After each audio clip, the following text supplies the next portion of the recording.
को मेरा नमस्कार।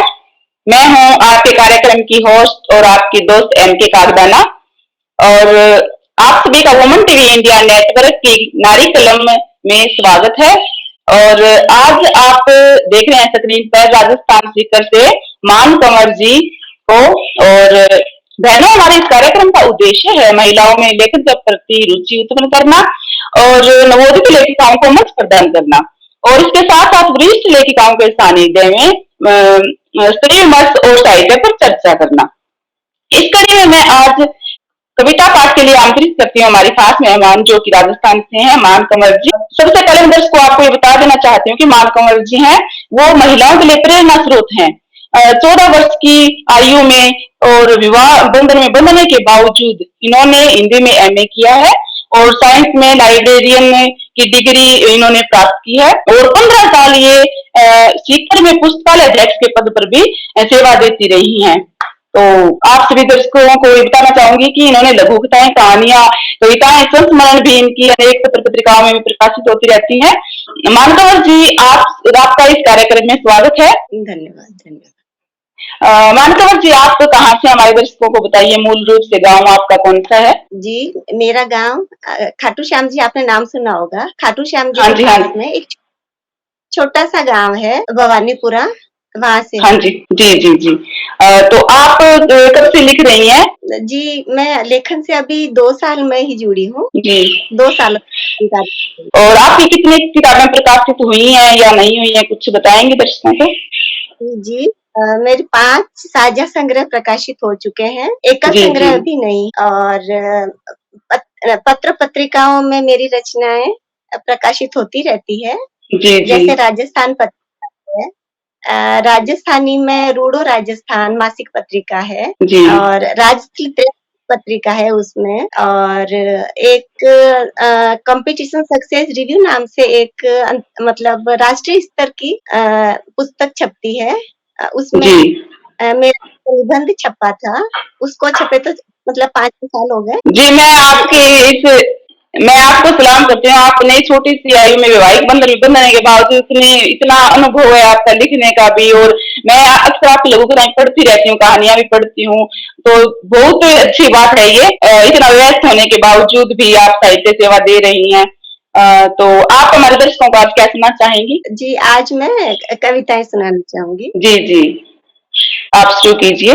हाँ जी, सबसे पहले मैं अभी कोरोना काल चल रहा है, जैसा कि सबको पता ही है, तो उसमें मैंने एक वंदना लिखी है, स्तुति लिखी है जगदम्बा से।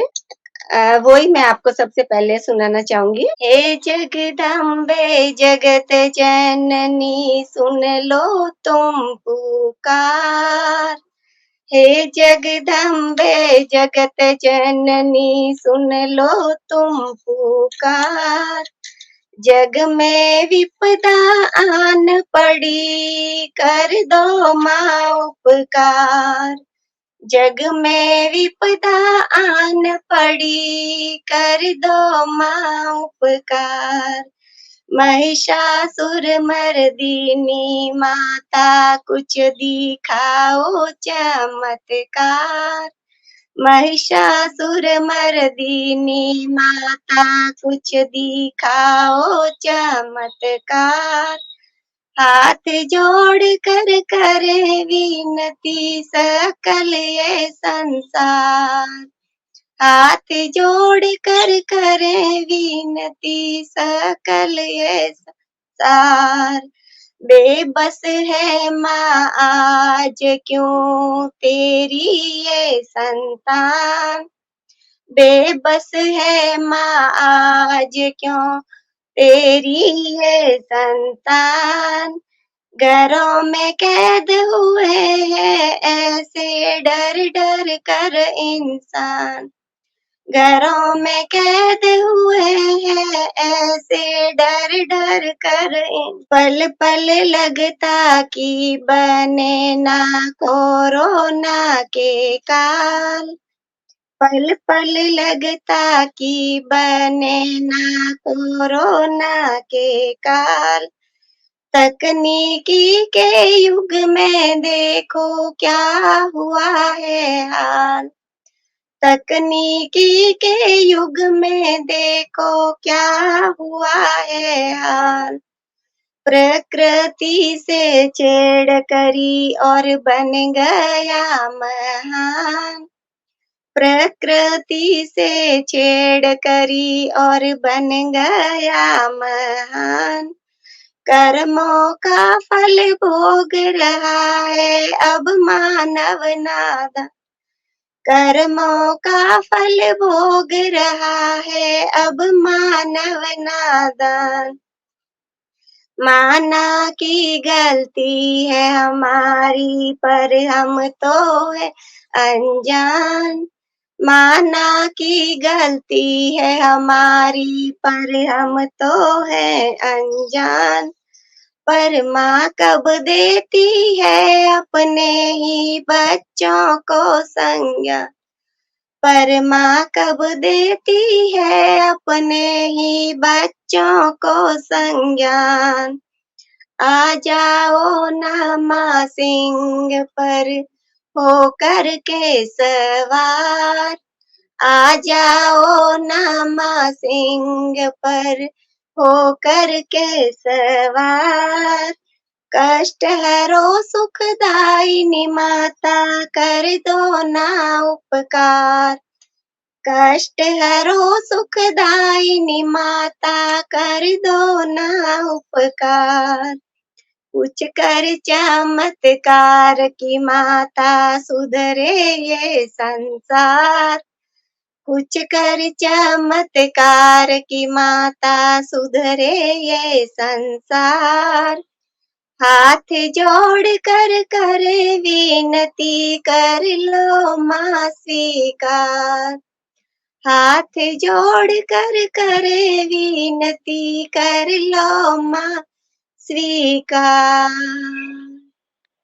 तो ये बहुत ही जगदम्बा बहुत ही अच्छी रचना थी आपकी मान भंवर जी। आपकी आवाज भी बहुत ही मीठी और कोरोना काल पर आपने बहुत अच्छी रचना लिखी है, क्योंकि प्रकृति से छेड़छाड़ का नतीजा तो इंसान को भुगतना पड़ता है और वही हो रहा है। तो आप हमारे दर्शकों को एक दो कविताएं और अच्छी अच्छी सुनाइए। कोई स्त्री विमर्श पे भी सुना सकती हैं, आप कोई भी विषय चुन सकती हैं। हाँ जी, स्त्री विमर्श पे सुनाती हूँ मैं पहले आपको एक कविता।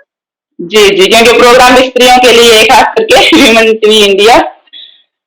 जी हाँ, तो इसका जी शीर्षक है मेरी भी चाहत। जी मेरी जी भी चाहत है कि स्वयं का एक मुकाम हो। मेरी भी चाहत है कि स्वयं का एक मुकाम हो। मेरे नाम की भी अपनी अलग एक पहचान हो। मेरे नाम की भी अपनी अलग एक पहचान हो। 5 दशक गुजार दिए अपनों के लिए जीते-जीते। 5 दशक गुजार दिए अपनों के लिए जीते-जीते। रहा ना ख़याल कभी अपना दिन काम-काज में बीते।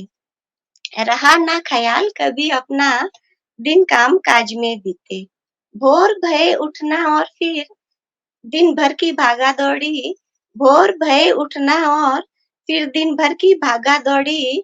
चक्रव्यूह में ऐसी फंसी कि अपनी फ़िक्र की ना थोड़ी। चक्रव्यूह में ऐसी फंसी कि अपनी फ़िक्र की ना थोड़ी। जो छूट गया सो छूट गया। जो छूट गया सो छूट गया। अब आगे तो सँभाल लूँ। जो छूट गया सो छूट गया। अब आगे तो सँभाल लूँ। कदम बढ़ा अपने हिस्से का मैं समय से हिसाब लूँ। कदम बढ़ा अपने हिस्से का मैं समय से हिसाब लूँ। बहुत पहचानी जा चुकी मैं पिता, पति और पुत्र से। बहुत पहचानी जा चुकी मैं पिता, पति और पुत्र से। तंग आ चुकी मैं अब इन रूढ़िवादी परंपराओं से। तंग आ चुकी मैं अब इन रूढ़िवादी परंपराओं से। मेरी भी चाहत है कि स्वयं का एक मुकाम हो। मेरी भी चाहत है कि स्वयं का एक मुकाम हो। पिता, पति और पुत्र की मेरे नाम से पहचान हो। पिता, पति और पुत्र की मेरे नाम से पहचान हो। जी, बहुत खूब, बहुत ही अच्छी रचना। आपने तो अपना कदम बढ़ा दिया है और अपने आपने साहित्य में नाम भी कमाया है, वाकई में अपनी पहचान बनाकर। और कोई कविता आप सुनाना चाहेंगी? हाँ जी, हाँ जी। एक कविता जो मुझे सबसे ज़्यादा प्रिय है, वो मैं आपको जी, सुनाना चाहूँगी। जी, जी, शीर्षक है कवि की शादी।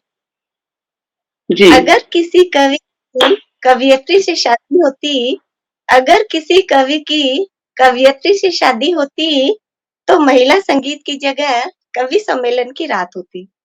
तो महिला संगीत की जगह कवि सम्मेलन की रात होती। दहेज में किताबों व सम्मान पत्रों की भरमार होती। दहेज में किताबों व सम्मान पत्रों की भरमार होती। मेहमानों को उपहार में स्वरचित पुस्तकें ही भेंट होती। मेहमानों को उपहार में स्वरचित पुस्तकें ही भेंट होती। जी, मधुर मिलन पर भी कविताएं ही आदान-प्रदान होती। मधुर मिलन पर भी कविताएं ही आदान-प्रदान होती। आशियाने के बाहर साहित्य सदन की नेम प्लेट होती। आशियाने के बाहर साहित्य सदन की नेम प्लेट होती। बेटी का नाम कविता और बेटे का नाम मुक्तक होता। बेटी का नाम कविता और बेटे का नाम मुक्तक होता। हिंदी माध्यम के विद्यालय में ही उनका प्रवेश होता। हिंदी माध्यम के विद्यालय में ही उनका प्रवेश होता। कविता के लिए सुयोग्य वर शेर की तलाश होती। कविता के लिए सुयोग्य वर शेर की तलाश होती। मुक्तक के लिए सुसंस्कारी मात्रा की खोज होती। मुक्तक के लिए सुसंस्कारी मात्रा की खोज होती। लिपि और विराम लिपि और विराम दो प्यारे प्यारे नाती नातिन होते।